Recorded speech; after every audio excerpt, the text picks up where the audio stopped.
Lines? Okay, so you're going to deliver. I describe the culture of National Van Lines as being a family company that cares about their employees, and the employees in turn care about the company. What fostered the culture that we have started with my father. The employees knew that we wanted the company to succeed so badly that they made it come true. National Van Lines is a household goods carrier. The company has been successful all of these years because everyone who deals with us knows that we're sincere and want to do a good job and help the public in a time of stress. We instill that into our drivers, our agents, our employees. We have to know that we serve an important part of their lives. It's a everyday life business. My grandfather had a company by the name of McKee Enterprises that delivered ice to the ice boxes and coal and props from the train to the vaudeville houses. He came down with tuberculosis, and in those days, you went out west for the better air. My father had to quit high school and support the family.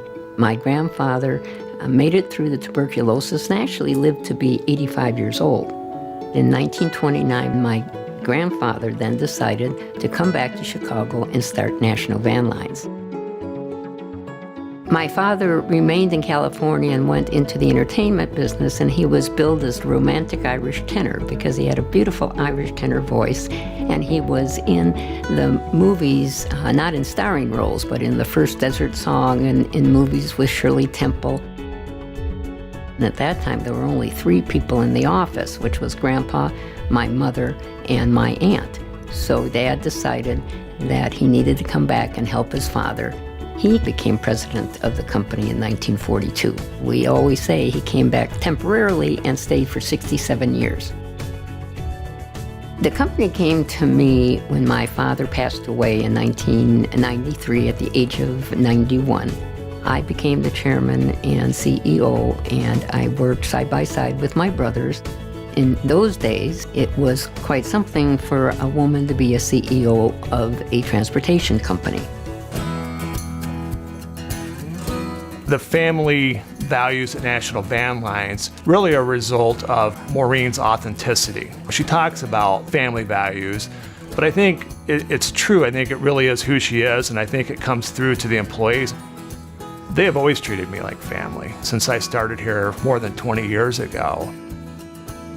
We all love and respect her in return because we truly feel like she's one of us. She wants us to be in a safe working environment, and she's 100% concerned about our happiness. We were concerned that a big conglomerate would come along and buy the company and lay off a number of people who have helped make it become so successful. Dennis, this is George. I'm still looking for help down in Florida. These are people that have been with us for many years. When Ron and I passed on or left, that they would know that they had a job and that they would be working with people who still appreciated them. The solution to that was to have the company become an ESOP, which was really the best thing that Ron and I could have done because it is the essence of what National Van Lines is all about. When I tell people that I work at National Van Lines, I make sure to tell them it's an ESOP company and that I'm part owner. Every employee, as an employee owner now, views their participation in their daily work in a different way. The employees realize that our performance directly impacts the ESOP. If the company is successful, obviously that's a good thing for us as employees. It's had a really positive impact on performance in the company.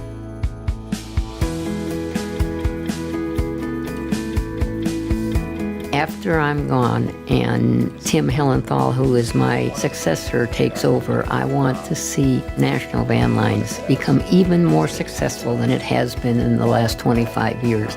To know that National will still be around for many years to come with the same caring people that it started with.